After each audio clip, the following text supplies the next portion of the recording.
this video, we're going to talk about how franchising works. It's amazing to me if you were to take every human being, and I use this analogy often, you throw them into a stadium and you say, okay, on the count of three, explain what franchising is. Nobody really can. They might say the brand behind me, McDonald's, but nobody really understands how franchising works, which amazes me because it's such a big business. Yet in America, we have not done a great job in the educational system of making it an important part of business education. So if you go to college, there are a few colleges that definitely educate what franchising is, and you can look around you and see tons of franchising, but there's not a lot of resources to teach you what it is and what's up and what's down when it comes to franchising.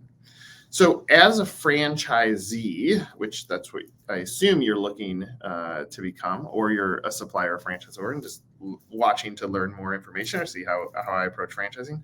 But as a franchisee, there's a few key things that you're going to want to think about.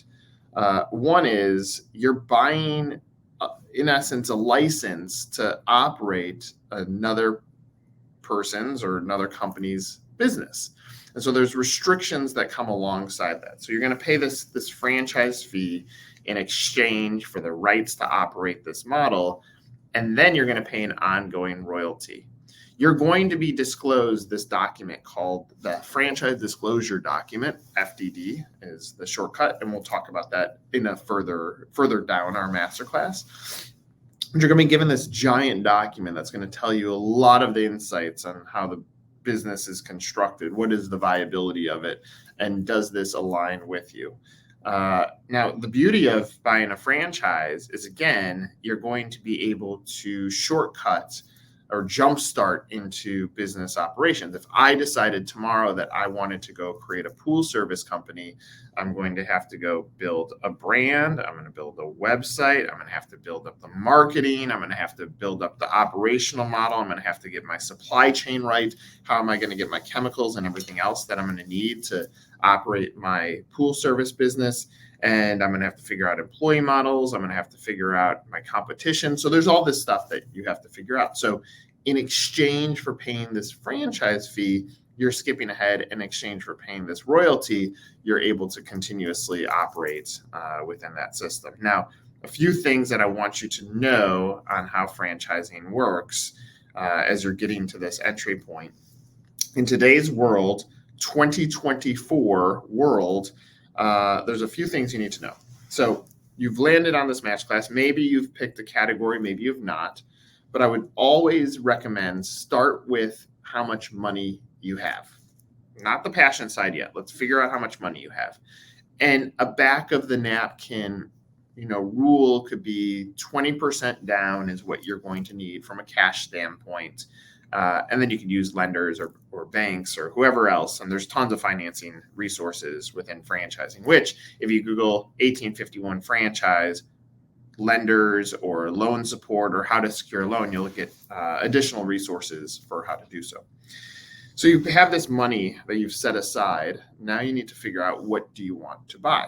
Now, before I go into what you're passionate about, I do recommend Nick's 1851 franchises rule of three, which is you should be able to open 3 of these or afford to open up 3. So for simple math, let's say it's a $100,000 investment. So 3 of them would cost $300,000. You need 20% down. So you need $60,000 cash. Do you have that? Now, that's not a absolute. The reason I like to think like that is you're going to sign up for your first unit. You're going to pay a fee on that. You're going to think about scale on day one. How am I going to go from 1 to 2? Because that's how you're going to ultimately make more money.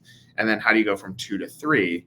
So that third, affording the third, gives you a little bit more operating capital, and you'll see it's going to be disclosed in the FDD how much operating capital the franchisor recommends that you have. But there's going to be an amount of cash that you want on the sidelines in case of a rainy day. That gives you fuel. It gives you stress relief if something in the business isn't going the way that you had hoped. Now, remember, you're buying into a business, but you're not buying into any guarantees. You're going to see numbers on what it costs to open, and those are the estimates, and it's pretty close. The rules and regulations require the franchisor to keep it pretty tight. You're going to see how much money you could potentially make. That's potential. And we're going to talk about item 19 is what it's called. We'll talk about that a little bit later. But now that you've aligned your money and you figure out I can open up 3, now let's get into what you're passionate about and make sure this is a business that, 1, you could get really excited about, and 2, and I actually think this is more important, you have done your homework and you see the community is in need of this and that you're going to be able to leverage your community to build up this business. You got to see the gap and you got to see the opportunity. Sometimes people get enamored with, the newest burger brand that comes out and it starts exploding, but they haven't done the viability study on what is going to happen when there's 6 other ones like this in my community. Will that beat down my sales? So go through the money, figure out what you're passionate about, and now start looking around the web. The web is a tremendous tool to start looking at what opportunities exist. Now, I'm going to park this to the side. I'm going to talk about franchise brokers or consultants for a second, which is a type of support tool that you can use. Now, let's clear the myth. You'll see this in marketing. And if I'm you, I would challenge this immediately. If you're using a franchise broker, a franchise consultant, a franchise coach, and they say, we don't get paid by you, technically that is correct, but these franchise fees that you're going to pay have gone up for the cost of acquiring you. So in essence, you're going to pay a high franchise fee. It goes over to the franchisor, and the franchisor then writes a check over to the franchise broker to pay for you being introduced to them. Just like real estate, there's work that's been done, and there are some tremendous franchise brokers out there that do a lot of legwork, like a real estate agent, to help you find the right opportunity for you. But yes, they get paid.